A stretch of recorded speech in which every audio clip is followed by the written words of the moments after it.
नमस्ते सदावत्सल्य मातृभूमि।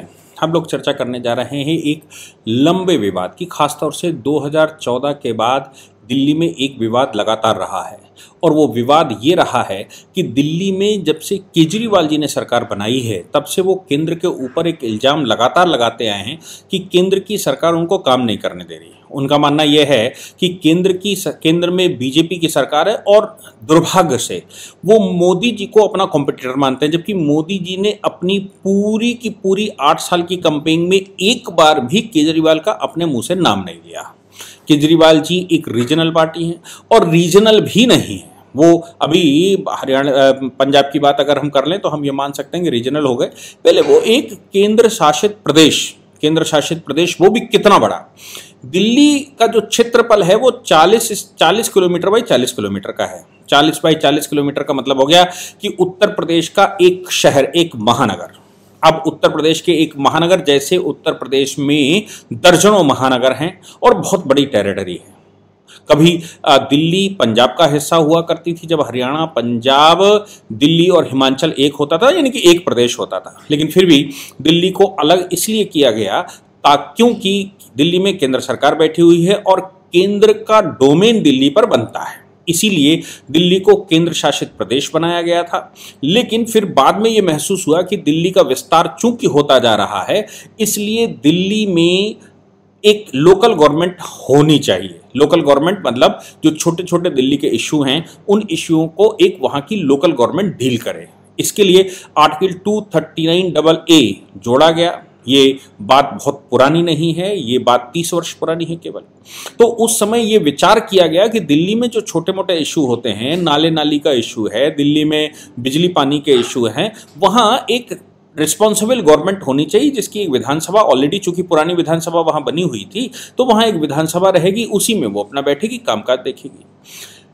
जब दिल्ली सरकार बनी तो साहिब सिंह वर्मा मुख्यमंत्री हुआ करते थे और उनके बाद साहिब सिंह वर्मा, मदन लाल खुराना और शीला दीक्षित तक मुख्यमंत्री रहे और केंद्र में और राज्य में किसी प्रकार का कोई विवाद नहीं रहा। दिल्ली सबको, पूरे देश को मालूम है कि एक केंद्र शासित प्रदेश है, इसलिए इस पर जो भी सरकार बैठेगी उसको फुल अधिकार नहीं होते। लेकिन केजरीवाल ने बैठते ही ये विवाद करना शुरू कर दिया कि हम तो राज्य हैं, चुनी हुई सरकार है और चुनी हुई सरकार है इसलिए दिल्ली पूरी हमको चाहिए। हालांकि उन्होंने तो दिल्ली में सरकार बनाने के बाद जब केंद्र का चुनाव हुआ था तो केंद्र के चुनाव में वो लड़ने चले गए मोदी जी से और वो पूरे देश में उन्होंने अपने कैंडिडेट खड़े किए। पूरे देश में उनके कैंडिडेटों की जमानतें जब्त हुई थी। क्यों? क्योंकि ये आभास या ये किसी को भी खुशफहमी हो सकती है कि वो नेशनल हो गए।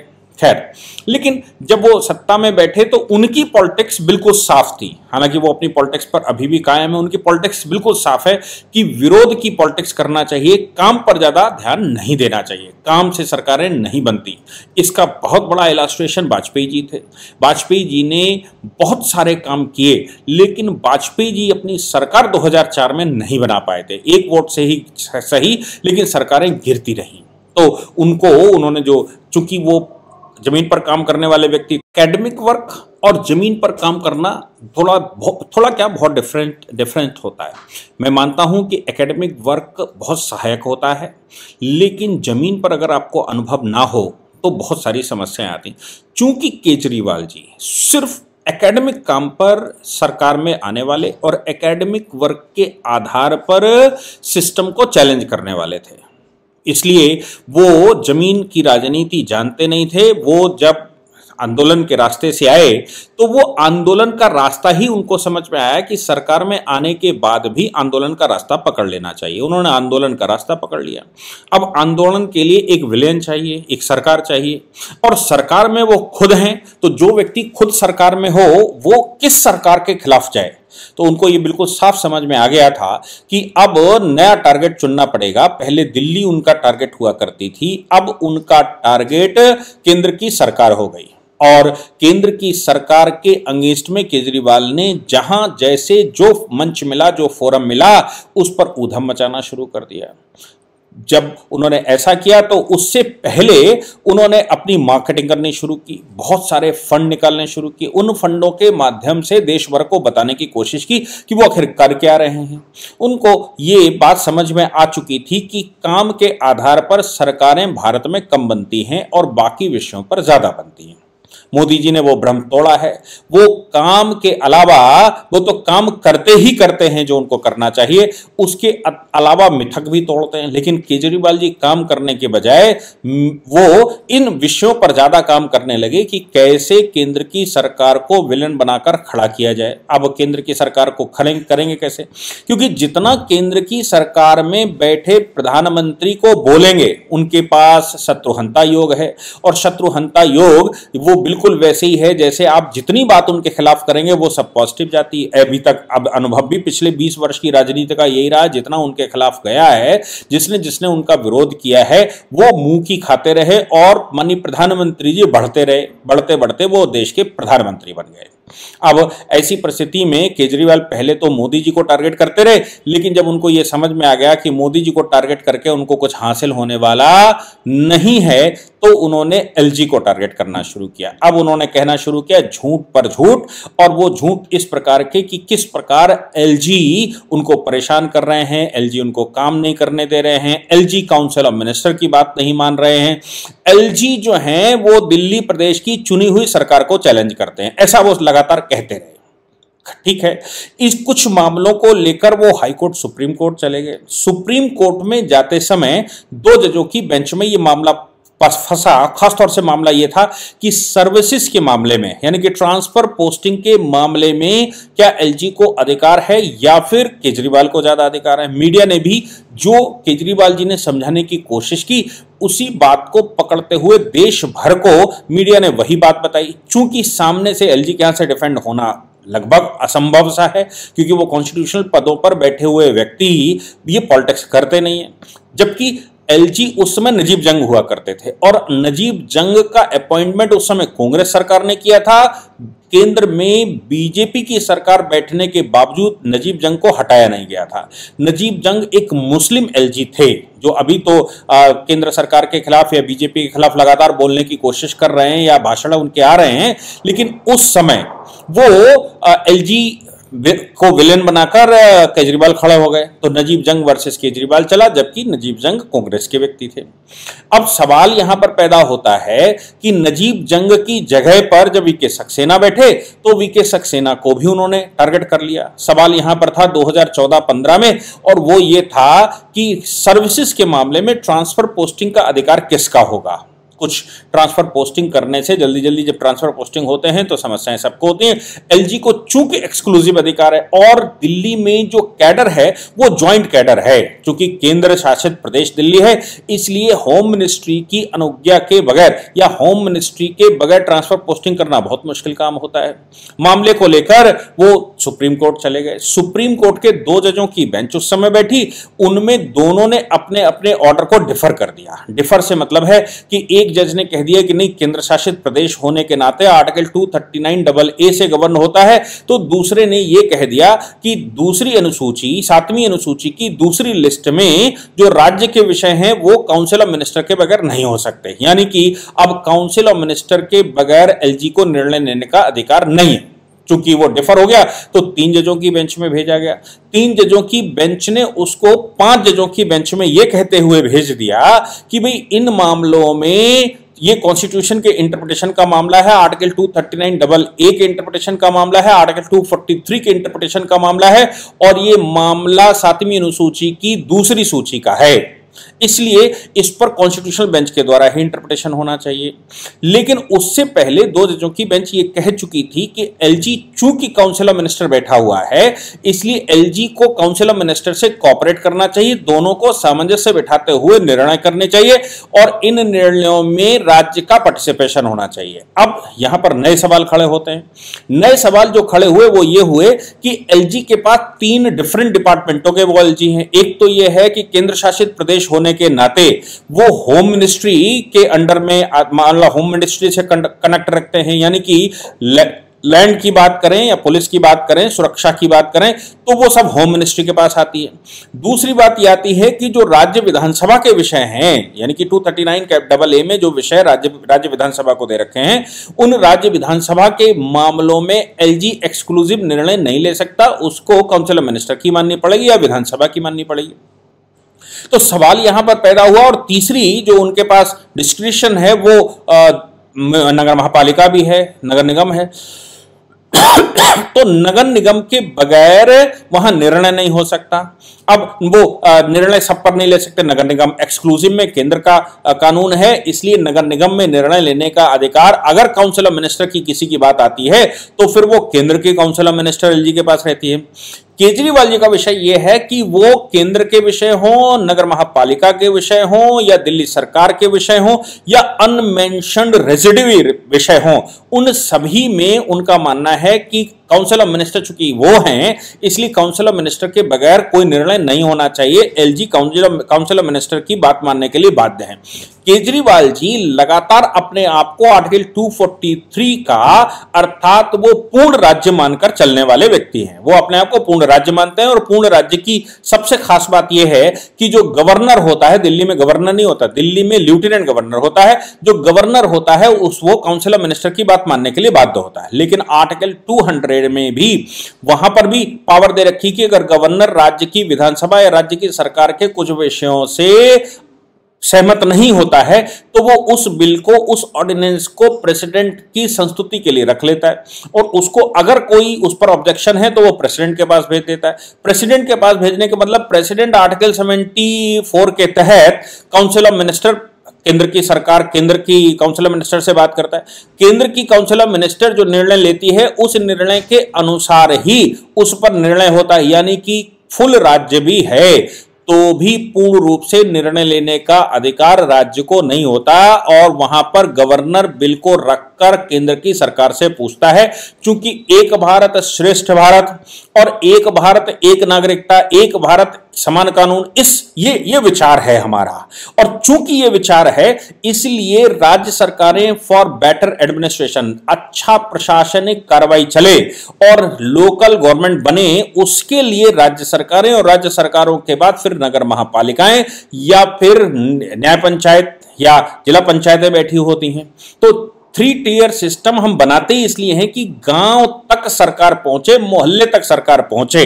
अब इसमें अगर उनमें आपस में झगड़ा होने लगे तो फिर केंद्र की सरकार ही निर्णायक भूमिका में होती है और झगड़े जब असहनीय हो जाते हैं तो आर्टिकल 356 में हमने केंद्र को पावर दे रखी है कि वो आर्टिकल 356 लगाकर राज्य की सरकार ही भंग कर दे और वहां पर दोबारा चुनाव करवाए अगर उसको लगता है कि कॉन्स्टिट्यूशनल मशीनरी फेल हो रही।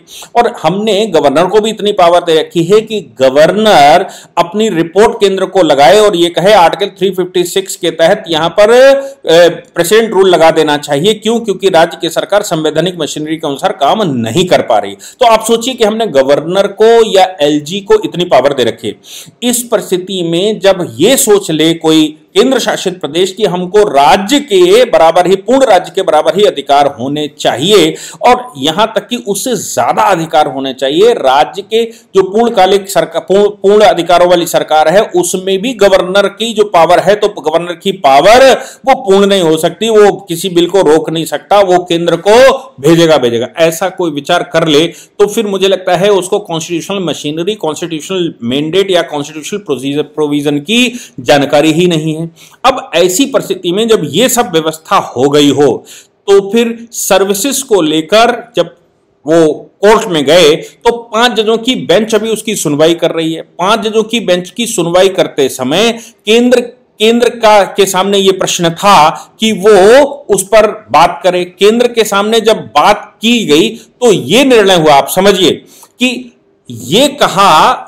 एडिशनल सॉलिसिटर जनरल ने, तुषार मेहता साहब ने कोर्ट के सामने कहा कि 2014 से लेकर 18,000 विषय केंद्र उसके पास, एलजी के पास भेजे गए और एलजी ने एक विषय भी उसमें नहीं रोका, यानी कि सारे के सारे विषय एलजी ने डिसाइड किए और सभी विषयों पर निर्णय हुआ। अब आप सोच सकते हैं कि जब यह कह दिया गया कि एलजी ने सभी जितने विषय एलजी के पास आए 2017 से लेकर अभी तक 18,000 फाइलें एलजी के पास भेजी गई सरकार के द्वारा, और 18,000 फाइल में से एक भी फाइल ऐसी नहीं है जो क्लियर ना की गई हो। यहां तक उन्होंने कहा 1992 के बाद अब तक केवल 7 विषय, यानी कि एलजी जो बैठा उसका रिकॉर्ड है कि केवल 7 विषय, 7 सब्जेक्ट्स जो राज्य सरकार ने प्रेफर किए हों या फिर विधानसभा ने प्रेफर किए हों, उनमें से 7 सब्जेक्टों को एलजी ने अपने पास रखकर केंद्र के प्रेसिडेंट से, यानी कि प्रेसिडेंट से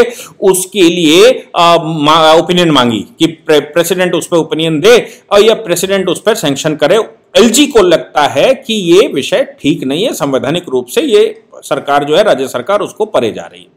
तो आप सोचिए कि जो केजरीवाल जी लगातार ये कह रहे हैं कि एलजी हमको काम नहीं करने दे रहा है, उस बात को लेकर जो वकील साहब खड़े हुए उन्होंने कहा कि अभी तक केजरीवाल सरकार के 2017 से लेकर अभी तक 18,000 में से एक भी फाइल नहीं रुकी है। सारी फाइलों का निस्तारण हुआ है और सभी विषय डील किए गए। बस इतनी सी बात उन्होंने जरूर कही कि जो आईएएस कैडर है, जो वहां प्रशासनिक कैडर है, वो प्रशासनिक कैडर चूंकि ज्वाइंट कैडर होता है, सिंगल नहीं होता, वो राज्य केंद्र शासित प्रदेश है, इसलिए ज्वाइंट कैडर में किसी भी प्रशासनिक अधिकारी के विषय में निर्णय करते समय केंद्र की सलाह ले सकता है एलजी, और केंद्र की सलाह के अनुसार ही प्रशासनिक अधिकारियों को ट्रांसफर पोस्टिंग हो सकता है। हालांकि उन्होंने कहा कि ये जो राज्य सरकार की रिकमेंडेशंस होती हैं या राज्य सरकार जो कहती है, वो राज्य सरकार इवैल्यूएशन ज्यादा अच्छा कर सकती है क्योंकि वो काम करवा रही होती है। इसलिए एलजी को राज्य सरकार अगर कुछ कहती है तो एलजी उसको निश्चित रूप से कंसिडर करते हैं, एक आध विवादित विषयों को छोड़कर। और जो एक आध विषय हैं उनको जब लगता है कि इन विषयों पर ट्रांसफर पोस्टिंग इतने नहीं होना चाहिए, तो फिर दो बातें हैं। एक बात तो यह है कि किसी का भी कैडर बढ़ाने के लिए या कैडर चेंज करने के लिए यूपीएससी से सलाह ली जाती है, यानी कि सरकार भी उस पर निर्णय तभी कर सकती है जब उसको यूपीएससी रिकमेंड कर देती है, यानी कि जब उनके कैडर को बदलना हो, और खास तौर से जब वो लोअर जुडिशरी से लोअर से ऊपर जा रहे हैं, यानी कि पीसीएस अधिकारी को आईएएस बनाना हो तो उसके लिए यूपीएससी से मांगा जाता है। उसके विभाग चेंज किए जा रहे हो तो यूपीएससी से रिकमेंडेशन की मांगी जाती है। यूपीएससी जब कह देता है कि ये अधिकारी जो हमने चुनकर पहले आपको दिया था, ये अधिकारी फला फला पोस्ट के लिए भी वैलिड है, तभी उस अधिकारी को कैडर चेंज करके या उसको उस विभाग में ट्रांसफर किया जा सकता है। अदरवाइज सरकार भी ऐसा कर नहीं सकती, चाहे केंद्र की हो चाहे राज्य की हो, भले ही केंद्र का कैडर क्यों ना हो। तो आप सोचिए कि जब यूपीएससी से सूचने के बाद ही विभागों को, जो विभाग जब चेंज करते हैं, यानी कि एडमिनिस्ट्रेशन से किसी दूसरे निगम में ले जाते हैं, कुछ करते हैं, तो फिर यूपीएससी से सलाह मांगी जाती है और यूपीएससी की सलाह के बाद ही ये सब कुछ हो सकता है। तो फिर एलजी को अगर कोई डाउट लगता है तो वो किससे पूछेगा? एलजी को अगर डाउट लगता है तो फिर वो या तो प्रेसिडेंट से पूछे या फिर यूपीएससी से पूछे। केजरीवाल जी को यह लगता है कि नहीं, वो चूंकि दिल्ली में बैठे हुए हैं इसलिए वो सॉवरेन पावर लेकर बैठे हैं, उनका केंद्र से कोई मतलब नहीं होना चाहिए, केंद्र सरकार भी उनके मातहत आनी चाहिए, ऐसा उनको लगता है। दूसरा, उनको जब सरकार बनी थी तो आपको याद होगा एसीबी, एंटी क्राइम ब्रांच को उन्होंने आदेश ये दे दिया था कि केंद्र के जो कैडर है, केंद्र के कैडर के अधिकारियों के खिलाफ भी आप एक्शन लीजिए। तब केंद्र सरकार ने उस समय एक ऑर्डिनेंस जारी किया था, एक जियो जारी किया था, और जियो जारी करते हुए कहा था कि एसीबी राज्य की प्रॉपर्टी नहीं है, राज्य की नहीं है, वो केंद्र की है, चूंकि लॉ एंड ऑर्डर केंद्र का है। वो भी चैलेंज हुआ था। उस चैलेंजिंग में भी कोर्ट ने यही कहा था कि नहीं, एसीबी केंद्र सरकार के मातहत आती है, राज्य सरकार के मातहत नहीं आती, इसलिए राज्य सरकार उसका उपयोग नहीं कर सकता। राज्य सरकार को कुछ विषय लगते हैं तो वो एसीबी के पास कंप्लेंट कर सकते हैं, इससे ज्यादा वो कुछ नहीं कर सकते। कंप्लेंट पर इन्वेस्टिगेशन, ये वो जो भी चल रहा हो उसको लेकर कोर्ट के माध्यम से वो एसीबी से बात कर सकते हैं, यानी कि कोर्ट में स्टेटस रिपोर्ट मांगी जा सकती है। कोर्ट एसीबी से स्टेटस रिपोर्ट मांगता है और उस पर जो कानूनी तरीके से काम होना चाहिए वो होता है। किसी की एक्स्ट्रा ऑर्डिनरी पावर राज्य सरकार के पास नहीं होती कि वो उस पर सीधा सीधा एक्शन ले सके या सीधा उसको गाइड कर सके। तो आप सोचिए कि जो झूठ लगातार वो बोल रहे हैं कि उनको काम नहीं करने दिया जा रहा है, उसको लेकर सॉलिसिटर जनरल सीधे कह रहे हैं कि नहीं, 18,000 में से एक भी फाइल आज तक नहीं। अब आप कोर्ट में बोलने का मतलब आप समझते हैं कि जब कोई कोर्ट में बोलता है तो कोर्ट के अंदर झूठ बोलने का, कोर्ट को बरगलाने का, कोर्ट को मिसगाइड करना, ये सब आरोप लगाकर मुकदमे भी फाइल हो सकते हैं उस पार्टी के खिलाफ जो ऐसा बोलता है।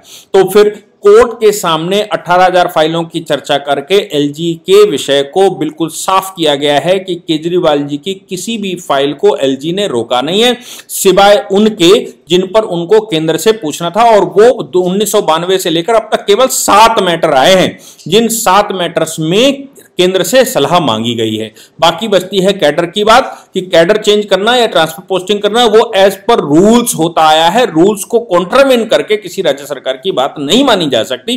तब चीफ जस्टिस ने इस मामले में जो सुनवाई कल की उसमें चीफ जस्टिस ने कहा कि let us study the central cadre, state cadre, joint cadre. मैं कैडर के रूल्स रेगुलेशंस को जानना चाहूंगा, कृपया करके मुझे पहले कैडर के विषय में जानकारी दी जाए और कैडर कैसे काम करते हैं उसके रूल्स के विषय में पूरा बताया जाए, उसके बाद हम चर्चा कर सकते हैं। यानी कि प्रेमा फसाई मुझे लगता है कि ये कह के कोर्ट ये बताना चाहता है कि अभी से ये नहीं लगता कि केजरीवाल जी की किसी बात को डिनाई किया जा रहा है या चुनी हुई सरकार के खिलाफ जाया जा रहा है। अब कैडर कैसे काम करते हैं, जो एलजी की संशय हैं कि रूल्स बने हुए हैं उन रूल्स के अनुसार ही होना चाहिए, तो उन रूल्स को सुप्रीम कोर्ट स्टडी करना चाहता है ताकि विषय को गंभीरता के साथ निर्णय कर सके और यह बता सके कि वाकई में क्या किया जा सकता है। जय हिंद, जय भारत, वंदे मातरम।